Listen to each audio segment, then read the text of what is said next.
여러분, 베드로 하면 어떤 이미지가 떠오릅니까? 베드로. 저는 베드로 하면 어떤 생각이 나는가 하면 검게 그을린 피부, 뱃사람이니까. 그리고 남자다움.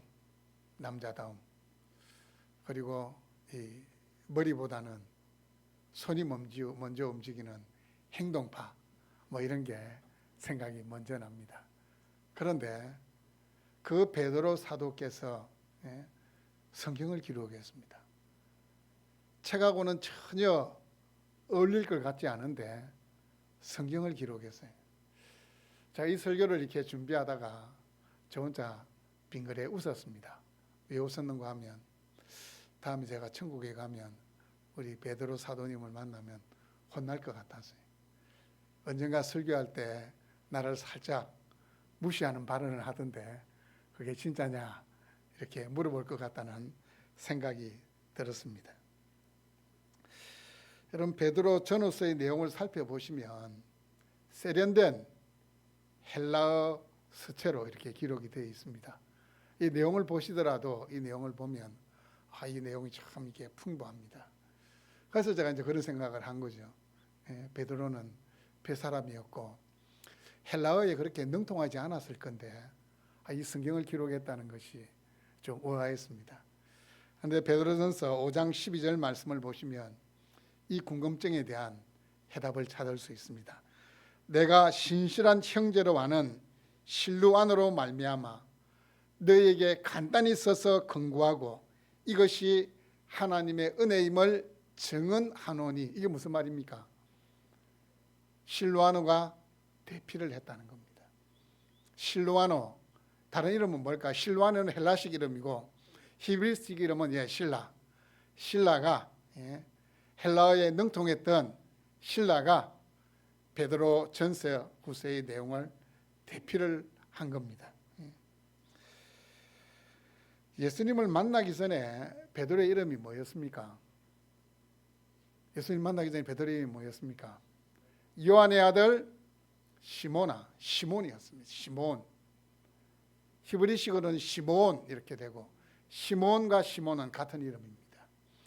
이 성경을 보시면 베드로의 이름이 세 가지로 이렇게 기록이 되어 있는데 예수님 만나기 전에 이름이었던 시몬, 그리고 예수님을 만난 뒤에 예수님의 이름을 뭐라고 지어줬습니까? 베드로. 베드로는 헬라식 이름이고 또 게바라는 이름이 있습니다. 게바는 어떤 이름일까요? 게바는 아람어입니다. 아람어.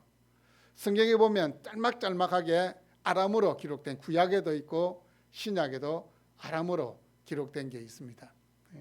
쉽게 이야기하면 아버지 같은 것도 아람어입니다. 아람어로는 게바, 베드로, 시몬 이렇게 되어 있는데 성경에서 이 세 이름 중에서 가장 많이 사용한 이름은 주님께서 붙여주셨던 베드로라는 이름이 가장 많이 언급이 되고 있습니다. 자, 베드로전서도 바울 서신들과 마찬가지로 이렇게 이제 인사말로 시작합니다. 그 인사말의 첫 부분이 뭐였습니까? 자신이 누구인지를 밝히는 게, 이 편지를 보내는 사람이 누구인지를 밝히는 게 이 서신의 시작이었는데, 자, 오늘 말씀에 보면 베드로는 자신을 누구라고 밝히고 있습니까? 예수 그리스도의 사도 베드로 이렇게 밝히고 있습니다. 예수 그리스도의 사도 베드로. 사도라는 말은 특별한 사명을 받아 파송된 사람을 가리킵니다. 어떤 분의 특별한 사명을 받았습니까? 누구로부터 명령을 받았습니까? 예수님으로부터 명령받았습니다. 예수님으로부터 명령을 받아서 보내진 사람이 사도입니다. 그래서 베드로가 자신을 예수 그리스도의 사도라고 밝히는 이유는 다른 것이 아니고 지금 보내는 이 서신은 내 개인적인 말이 아니고 누구요? 주님이 나에게 주신 말씀이다. 그리고 이 베드로전서 이 말씀은 이렇게 베드로가 편지를 보냈던 그 이제 이렇게 1절에 보면 언급이 되어 있잖아요. 언급이 되어 있는 그 지역들에서 이렇게 편지를 회람할 수 있도록 이쪽에서 편지를 내용을 충분히 공유했으면 또 다른 지역으로 보내서 그 편지의 내용을 함께 나눌 수 있도록 그렇게 기록했습니다. 예수 그리스도의 대행자로서 주님의 뜻을 전하는 사람이다. 그것을 드러내는 것이 예수 그리스도의 사도입니다. 사도. 그럼 여러분, 지금은 사도가 있습니까? 없습니까? 지금 사도 있습니까? 없습니까? 없습니다. 예. 어떤 데 가면 사도 이야기하는데 그건 잘못된 거예요. 사도는 초대교회 시절에 예수 그리스도께서 복음 전파를 위해서, 교회의 설립을 위해서 그때만 한시적으로 주님께서 두셨던 직분이 사도라는 직분입니다. 어쩌면 초대교회 내에서 최고의 직무를 수행한 사람들을 가리키는 용어가 사도라는 직분입니다. 자신을 사도라고 밝히는 것은 자신이 이 세상을 살아가는 이유, 자신의 삶의 목적이 누구 때문이라고요? 예수님 때문이다. 그 사실을 밝히고 있습니다. 내가 살아가는 이유라는 복음송이 있는데 가사가 이렇습니다. 내가 살아가는 이유는 주님 때문이라. 내가 여기 있는 이유도 주님 때문이다. 여러분도 그렇게 고백할 수 있어야 합니다. 내 삶의 이유 예수 그리스도, 내 삶의 목적 예수님, 그렇게 고백이 돼야 됩니다. 자신의 이름도 베드로라고 밝히고 있습니다. 게바 이렇게 밝힐 수도 있지만, 아니면 시몬이라고 밝힐 수도 있지만, 베드로라고 밝힘을 통해서 예수님께서 직접 자신에게 붙여주신 이름, 자신의 신앙 고백과 관련된 그 이름을 밝히고 있습니다. 베드로가 밝히는 것은 자신과 주님과의 그 공고한 그 관계를 그 이름을 통해서 우리에게 보여주고 있습니다. 베드로가 이 서신을 기록한 때는 대략 한 주후 64년경입니다. 아직 네로에서 본격적인 핍박이 시작되기 바로 직전입니다. 한 1, 2년 뒤면 이제 네로에서 이 기독교인에 대한 박해가 가해지는데, 그 박해가 가해지기 전에 이 말씀을 이제 기록을 한 겁니다. 이때 베드로의 나이는 한 70줄이 줄어든 것 같아요. 지금도 이제 연세가 70이 넘으면 노인에 들어가겠지만 2000년 전만 하면 뭡니까? 노인 중에서도 상노인입니다. 진짜 노인입니다. 그 노사도가 아버지의 마음으로 이 하나님의 말씀을 기록한 겁니다. 로마 제국 하에 있는 지방들에서 신앙을 지키고 있는 그 성도들을 사랑하는 그 아버지의 마음으로 이 서신을 보낸 겁니다. 본도와 갈라디아, 갑바도기와 아시아, 비두니아에 있는 그 성도들을 위해서 말씀을 기록한 겁니다. 이 지역들은 현재 튀르키예, 발음도 어렵습니다. 터키가 발음이 좋은데 튀르키예 북부 지방에 있는 그 지역들, 그 옛날에 2000년 전에 그 도시들이었는데 지금은 튀르키예 그 지역에 있는 이 동네들입니다.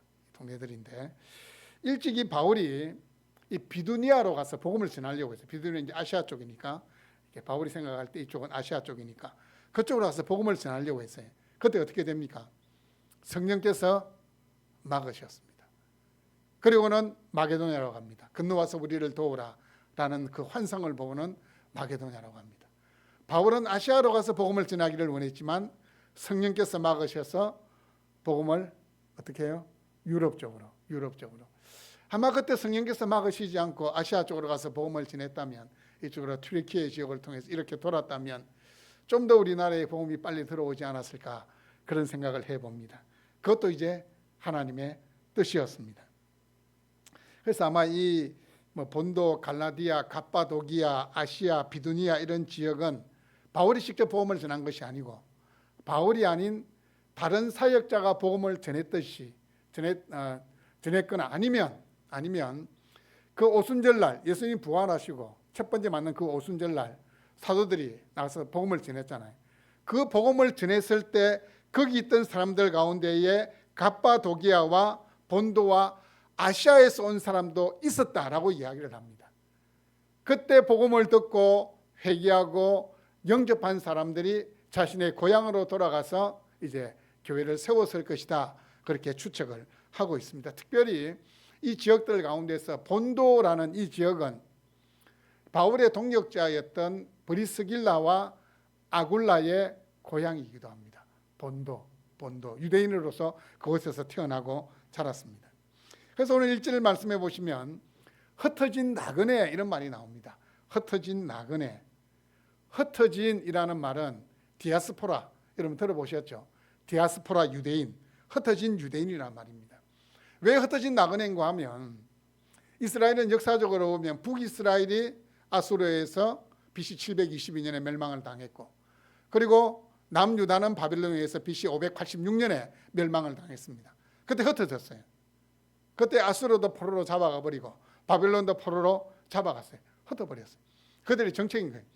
정복하고 나면 이들이 세력을 규합하지 못하도록 흩어버린 거예요. 이쪽에 있는 사람 이쪽에 갖다 놓고 이쪽에 있는 사람 저쪽에 갖다 놓고, 그래서 이제 이게 섞어버리는 이 정책을 폈는데, 어쨌든 그때 이 이스라엘 사람들이 흩어진 거예요. 또 이 흩어진 나그네라고 할 때에 이건 사도행전 8장 말씀해 보시면 스데반의 순교 이후에 예루살렘에 큰 핍박이 일어납니다. 그때 사도만 제외하고 성도들이 다 유대 지역으로, 사마리아 지역으로, 그 외 지역으로 흩어집니다. 흩어져요. 아마 그때 이제 흩어져서 복음을 전했을 거죠. 어쨌든 그 역사적인 사건들을 돌아볼 때에 흩어진 나그네라는 이 말이 무슨 의미인지를 알게 됩니다. 그런데 이 디아스포라라는 이 말을 구약적인 의미로만 받아들이면 안 됩니다. 구약적인 의미로만 받아들이면 안 되고, 지금 베드로가 말하고 있는 흩어진 나그네는 예루살렘만 아니라 각 도시에 흩어져 있는 유대인 그리스도인을 포함한 모든 그리스도인들이 흩어진 나그네라는 이 범주 속에 들어가는 겁니다. 신앙의 박해에 직면하고 있는 모든 그리스도인들이 흩어진 나그네입니다. 그런데 이 흩어진 나그네와 같은 동의어가 뭐냐 하면 택하심을 받은 자들, 이게 동의어입니다. 택하심을 받은 자들. 그렇다면 이 흩어진 나그네라는 것이 유대인 그리스도인들만을 가리키는 것이 아니라는 것을 분명히 알 수 있습니다. 흩어진 나그네는 곧 택하심을 받은 자들입니다. 여러분, 그리스도인은 하나님의 선택을 받은 자들입니다. 예수 믿는 우리는, 오늘 하나님을 예배하는 여러분은 누구의 선택을 받았다고요? 하나님 선택받은 자입니다. 하나님 선택받은. 여러분, 자부심을 가져야 돼요. 자부심을 가져야 돼요. 왜 자부심을 가져야 되냐면 하나님이 우리를 선택해 주셨기 때문에. 여러분, 초등학교 시절 선생님이 이게 막 이렇게 막 필기를 하다가 분필이 다 떨어졌어요. 그때 반장을 놔두고 어이 변아, 교무실에 가가지고 분필 좀 가져와 이러면 기분이 어떻습니까? 하고 많은 애들 중에서 왜 나를 시키나? 절대 그렇게 안 합니다. 기분이 이제 으쓱해 이렇게 어깨가 올라갑니다. 야, 반장을 제껴두고 나에게 심부름을 시키네. 선생님이 나를 인정하네. 나를 선택해 주네. 라는 생각이 듭니까? 안 듭니까? 뭐 그런 신부름 안 해와서 모르겠습니까?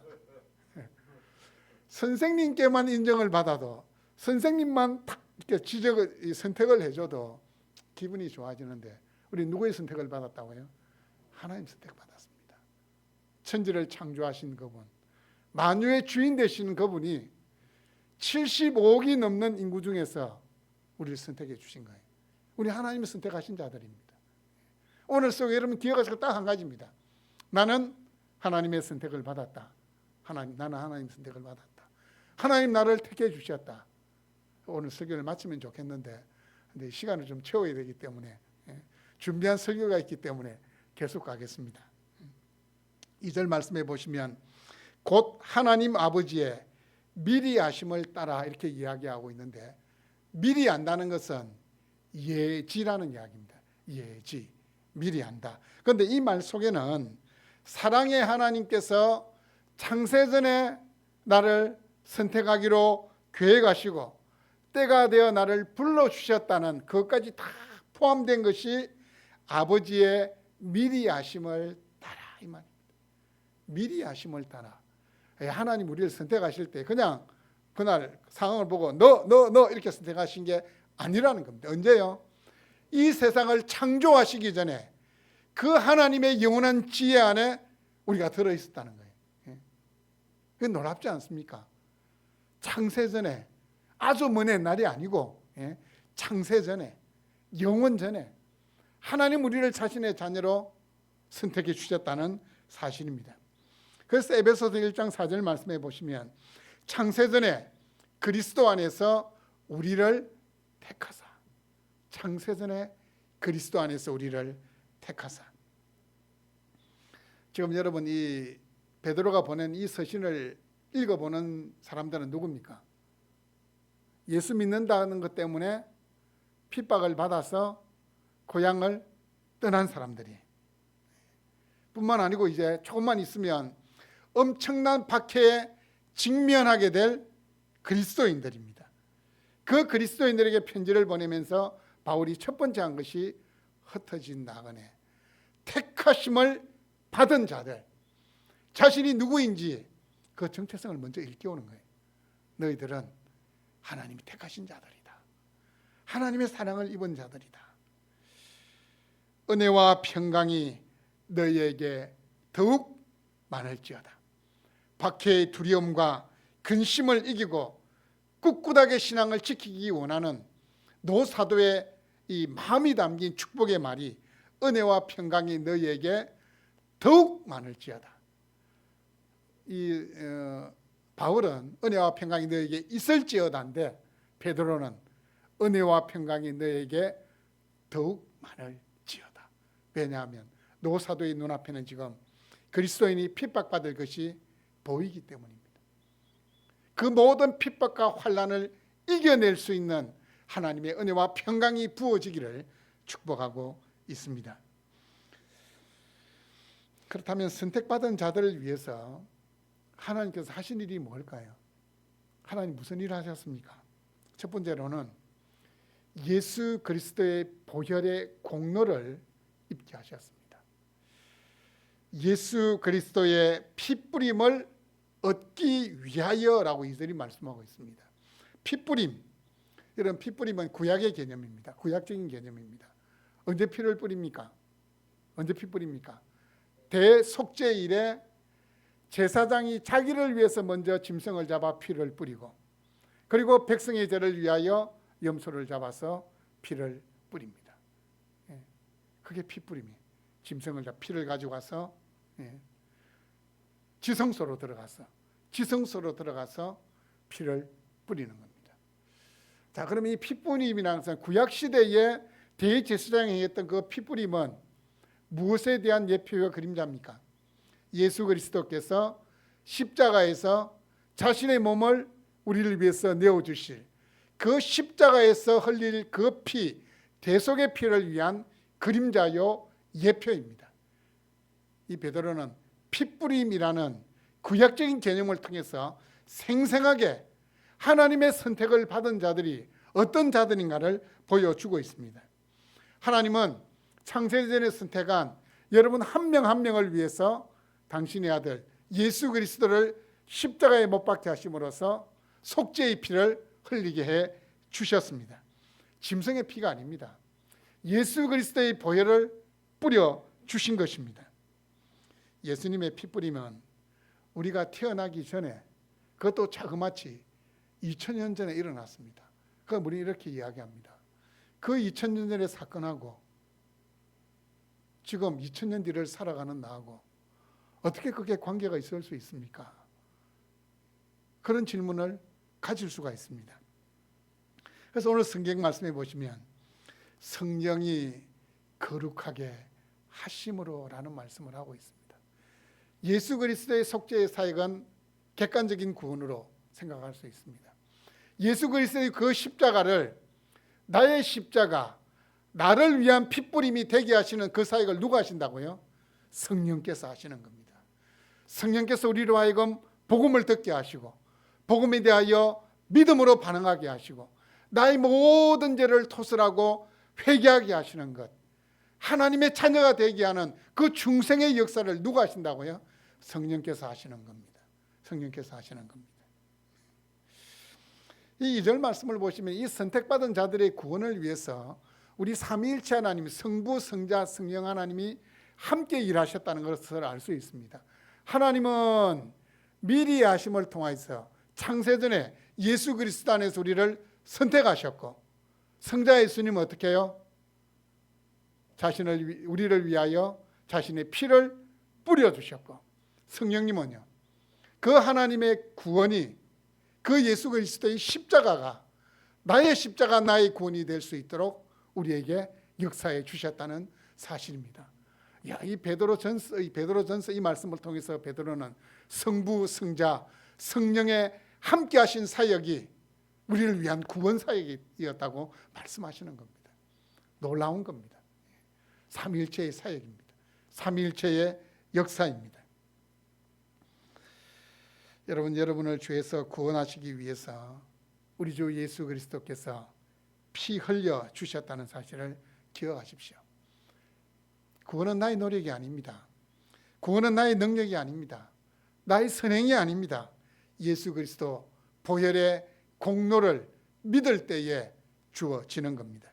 그래서 영접하는 자, 곧 그 이름을 믿는 자들에게는 하나님의 자녀가 되는 권세를, 특권을 주셨으니 라고 말씀하고 있습니다. 두 번째는 새 생명을 얻게 하셨습니다. 새 생명 얻게 하셨습니다. 거듭나게 하사라는 말씀이 있는데, 거듭난다라는 이 말은 문자적으로는 다시 태어나는 겁니다. 다시 태어나는 것. 거듭나는 것, 다시 태어나는 거예요. 이 거듭나게 하사라는 이 문장에서 주어는 하나님입니다. 그러면 하나님이 우리를 다시 낳았다는 거예요. 거듭나는 것은 위로부터 태어나는 것이 거듭나는 겁니다. 하나님께서 직접 우리를 당신의 자녀로 삼으셨다는 것이 거듭났다라는 이 말씀의 의미입니다. 여러분, 우리가 이 세상에 첫 번째 태어나는 것도 하나님의 놀라운 은혜와 사랑이 있어야 됩니다. 있어야 됩니다. 하나님의 그 은혜와 사랑 아니면 이 세상에 태어날 수 있는 사람이 아무도 없습니다. 여러분, 사춘기를 심하게 하는 아이들을 보면 뭐라고 이야기합니까? 자기가 이제 원하는 대로 부모가 안 해주면 뭐라고 이야기합니까? 이럴 거면 나를 왜 낳았어? 차라리 낳지 말지. 막 이렇게 이야기하잖아요. 그 아이가 뭘 모른다니까. 엄마 아빠가 물론 이제 생물학적으로 보면 맞죠. 하지만 누가 그래요? 이 세상에 태어나도록 누가 하신 거예요? 하나님 하신 거예요. 하나님이 태어나게 하신 거예요. 하나님 태어나게 하신 겁니다. 개그맨 중에 김시덕이라는 사람이 있는데, 지금 유튜브를 제가 우연히 보게 됐는데, 이 친구가 크리스찬 같다 그 생각을 했어요. 그래, 김시덕 종교 쳐보니까 기독교 이렇게 돼 있던데, 이 김시덕이라는 사람이 옛날에 개그 콘서트에, 여러분 개콘을 잘 안 봐서 잘 모르겠죠. 박준영의 생활 사투리 아십니까? 나는 당신을 사랑합니다. 전라도 말은 아따 그시기요 이게 이제 나는 당신을 사랑합니다. 경상도 말로는요, 내 알을 낳아도, 이게 이제 경상도 사투리로 내가 당신을 사랑합니다. 뭐 이렇게 그 생활 사투리를 이렇게 그 각본을 처음 짠 사람이 이제 이 사람이었고, 혹시 여러분 맞박이 생각나요? 맞박이 막 이마 때리면서 나와가지고 막 이렇게 하는 맞박이도 이제 이 사람이 주로 이제 기여를 했다는데, 이 김시덕이라는 사람, 저는 막 개그맨이길래 진짜 유복한 삶을 살은 줄 알았어요. 9살 때 버려졌어요. 아버지는 가정이 있는 사람이었고, 어머니는 처녀였는데 그 속에서 태어난 사생아였어요. 아버지는 자기가 태어나자 그냥 자기 가정으로 들어가 버리고, 엄마가 자기를 이제 9살 때 키웠는데, 엄마 입에서 주로 나온 말이 니만 안 태어났으면 이 말이었대. 그래서 자기는 어릴 때 자기는 태어나지 말아야 될 사람인데 태어났구나, 그 생각을 했더랍니다. 근데 9살 때 어느 날 학교 갔다 와 보니까 엄마가 집에 없는 거예요. 그 9살 때부터 혼자 컸대요. 어떻게 큰지 모르겠지만 자기는 그래서 이 보육원에 있는 친구들이 그렇게 부러웠답니다. 혼자 있어서 외롭다, 이거는 사실이에요. 왜냐하면 먹고 사는 게, 이 생명을 유지하는 게 더 중요하기 때문에, 그 9살 때부터. 그런데 이 친구가 이제 아버지의 부고 소식을 들은 거예요. 아버지 참 희한한 게, 그렇게 버려놓고 자기가 개그맨이가 잘 나갈 때 아버지가 또 찾아왔더랍니다. 제가 이 아버지가 그런 사람이 어떻게 아버지입니까? 저는 참 이해가 되지 않아요. 근데 아버지의 부고 소식을 들었을 때 가지는 않았대. 근데 자신이 이제 그렇게 이야기를 했답니다. 아버지, 태어나게 해주셔서 감사합니다. 왜냐하면 덕분에 지금 내가 나의 사랑하는 가족을 만나게 되었습니다. 예, 그런 이야기를 하더라고요. 어쨌든 이 땅에 처음 태어난 것도 하나님이 하시는 거고, 또 아무리 어려워도 하나님 주신 삶의 목적이 있는 거예요. 너무 귀하더라고요. 그 9살짜리가 자신의 삶을 포기하지 않고 살아냈다는 것이, 또 태어나게 됐다는 그 자체가 감사가 되었다는 사실이, 참 이게 하나님이 하시면 안 된다, 그런 생각을 해보았습니다. 첫 번째 생명을 얻는 것도 하나님께서 주신 놀라운 은총의 결과이지만, 두 번째 생명을 얻은 이것은 말로 형용할 수 없는 하나님의 은혜입니다. 여러분, 사람은 하나님을 떠나 영적으로 죽은 존재가 되었습니다. 로마서 3장 23절 말씀을 보시면, 모든 사람이 죄를 범하였음에 하나님의 영광에 이르지 못하더니. 하지만 이 영적으로 죽은 우리를 누가 살려주셨어요? 예수 그리스도의 보혈의 은혜로 우리를 살려주신 겁니다. 죽은 생명을 살리며 새 삶을 가지게 해주셨습니다. 예수님의 십자가와 부활이 우리에게 새 생명을 얻게 하셨습니다. 여러분, 새 생명을 얻으면 완전히 변화의 새 사람이 되어야 됩니다. 이전까지 자신을 지배했던 가치관들 버려야 됩니다. 그래서 예수 믿으면, 예수 제대로 영접하면, 주님 만나면, 주님 인격적으로 만나면 사람들이 볼 때 저 사람 바뀌었다, 이 말을 들어야 돼요. 저 사람 바뀌었다. 예전에 그 사람이 아니더라. 그리고 이 세상을 바라보는 시각도 바뀌어야 됩니다. 왜냐하면 우리는 장차 도래할 천국을 바라보고 있는 사람이기 때문입니다. 땅의 것에만 관심을 가지던 자들이 하늘의 신령한 것을 더 사모하게 됩니다. 선택받은 자들에게 하나님이 새 생명을 주셨기 때문입니다. 새 생명을 얻은 자는 새로운 피조물입니다. 새로운 피조물입니다. 또 하나, 하나님이 선택한 자들에게 하나님은 하늘에 소망을 두고 살아가게 하십니다. 어디에 소망을 두고 살아가게 하신다고요? 하늘에 소망을 두고 살아가게 하십니다. 여러분, 사람들이 자신의 삶을 포기하는 이유가 뭘까요? 소망이 없기 때문에 포기하는 겁니다. 자신의 앞날을 이렇게 쳐다보니까 도무지 소망이 보이지 않는 겁니다. 그러면 잡고 있던 이 인생줄을 놓으려고 합니다. 하나님은 새 생명을 주실 뿐만 아니라 오늘 말씀해 보시면 산 소망을 주신다, 이렇게 이야기합니다. 죽은 소망이 아니고 산 소망을 주신다. 산 소망이 있게 하시며, 산 소망이라는 건 소망 자체가 막 행동하고 움직이고 주도해 가는 것이 산 소망입니다. 자, 산 소망을 가지게 되면 절망적인 상황에서라도, 우리가 절망적인 환경에 처하게 되더라도 어떤 면을 볼까요? 밝은 면을 보는 겁니다. 영어로 bright side라 그렇게 이야기하잖아요. 밝은 면을 보라고. 왜 너는 계속 어두운 면만 보고 있냐고. 밝은 면을 보라고. 긍정적인 것을 보라고. 산 소망을 가지게 되면 똑같은 상황에 처하게 되더라도 밝은 면을 보는 겁니다. 여러분, 새 생명 얻은 자들입니다. 여러분은 하늘의 소망을 두고 살아가는 자들입니다.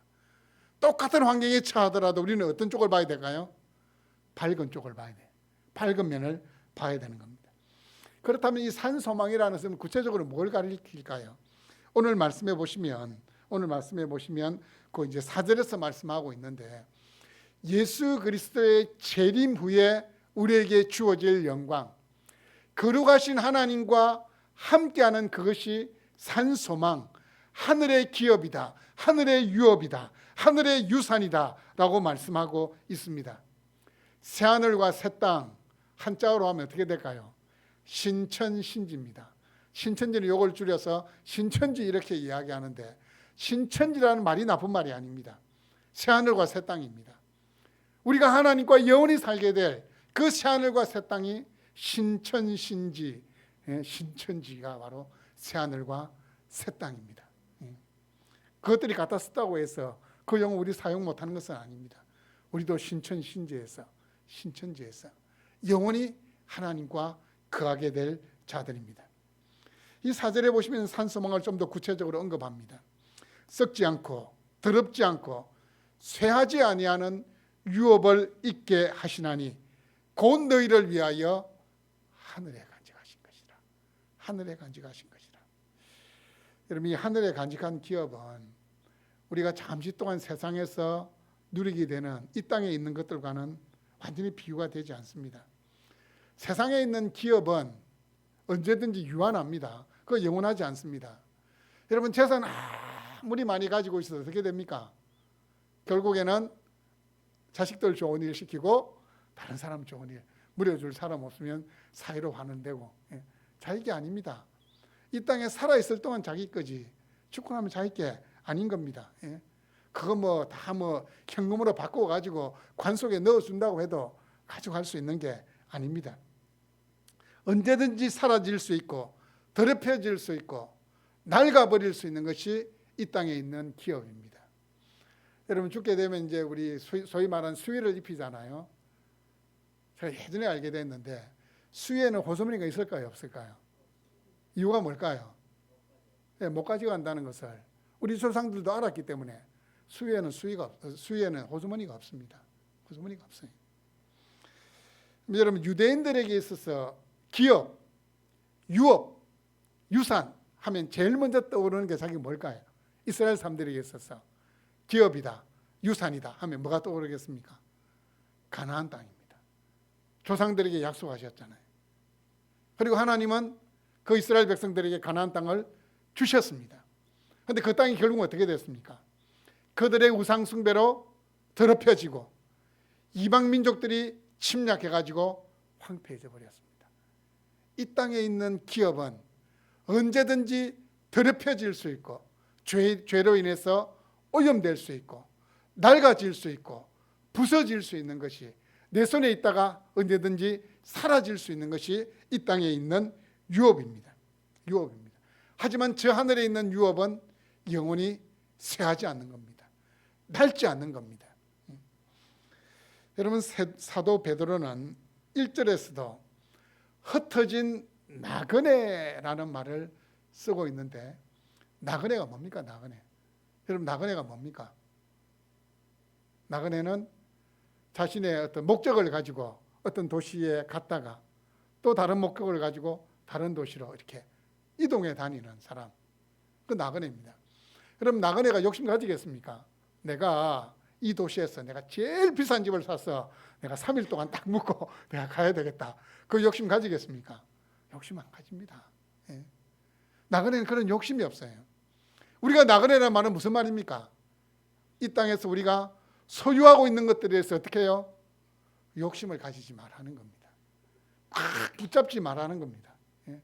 우리는 나그네입니다. 사도 베드로가 1절에서 나그네라는 표현을 통해서 우리의 현주소가 어딘지를 일깨워주는 겁니다. 우리의 시민권은 하늘에 있는지라 라는 빌립보서 말씀처럼 우리의 현주소를 일깨워주고 있는 겁니다. 그는 자신이 목적한 날이 차게 되면 언제든지 미련 없이 그 도시를 떠나가는 거예요. 우리도 마찬가지입니다. 우리 주님이 부르면 우리는 언제든지 미련 없이 떠나갈 수 있어야 됩니다. 떠나갈 수.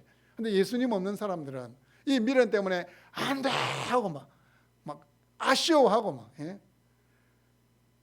그것뿐만 아니고 막, 악을 바락바락 쓰고, 그렇게 죽기도 해요.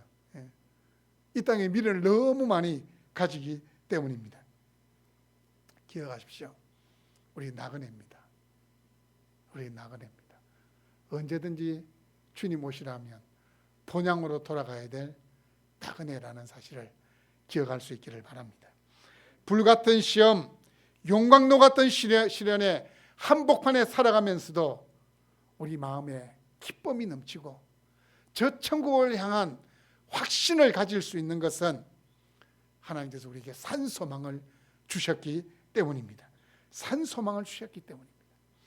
그래서 사도 베드로는 흩어진 나그네, 하나님의 선택을 받은 이 하나님의 백성들을 향하여서 산소망을 가지라라고 말씀하면서 이런 이야기를 합니다. 우리 주 예수 그리스도의 아버지 하나님을 찬송하리로다. 여러분, 사도 베드로는 지금 70이 넘은 노인입니다. 이미 자신의 눈앞에 그리스도인들이 핍박받을 게 보이고 자신도 이제 한 2년 뒤면은 내려에 의해서 순교당하게 됩니다. 그 모든 것들이 영적으로 이제 느껴지는 그때에도 우리 주 예수 그리스도의 아버지 하나님을 찬송하리로다, 이렇게 이야기를 하고 있습니다. 제가 우리 조모님 이야기를 너무 자주 하는 것 같은데, 우리 할머니가 찬송을 부르던 생각이 나요. 근데 할머니 참 공고한 삶을 사셨거든요. 30대에 홀로 되셔가지고 네 자녀를 키우면서 어떤 노시 문중에서 예수 믿는다고 핍박받고 홀대받았던 그 할머니가 그때 한 70은 훨씬 넘었던 것 같아요. 할머니가 집에서 덩실덩실 춤을 추면서 찬송을 부르시더라고요. 내 평생 소원 이것뿐, 주의 일 하다가 이 세상 이별하는 날 주 앞에 가리라, 이 찬송을 부르면서 덩실덩실 춤을 추던 생각이 납니다. 이 말씀을 준비하는데 그 할머니 모습이 이렇게 떠오르더라고요. 우리 할머니 인생 참 힘들게 사셨는데도 우리 주님 앞에서는 어린아이와 같이 저 천국에 대한 그 산 소망을 가졌다는 사실을 자신의 몸으로서, 입술로서 보여주시더라고요. 내 평생 소원은 주의 일 하는 거고, 이 세상 이별하는 그날은 주 앞에 가는 날이다, 그렇게 고백을 하더라고요. 여러분, 선택받은 자들은 이렇게 살아야 됩니다. 아무리 우리의 삶이 공고하고 힘들어도 하나님을 찬송할 수 있어야 됩니다. 아무리 답답한 일을 만나도 하나님의 백성으로서의 거룩한 자존심을 지켜야 됩니다. 아무리 답답한 일 만나도, 아무리 다급한 일 만나도 우리 하나님 자녀입니다. 우리는 하나님 자녀입니다. 결코 세상 사람처럼 행동해서는 안 됩니다. 우리는 하나님 자녀입니다. 우리는 하나님의 선택을 받은 자요, 예수 그리스도의 핏부림을 받은 자요, 하나님으로부터 산 소망을 받은 자들입니다. 이 말씀을 마음에 품고 이 믿음으로 살아갈 수 있는 여러분 될 수 있기를 주님의 이름으로 축복합니다. 아멘.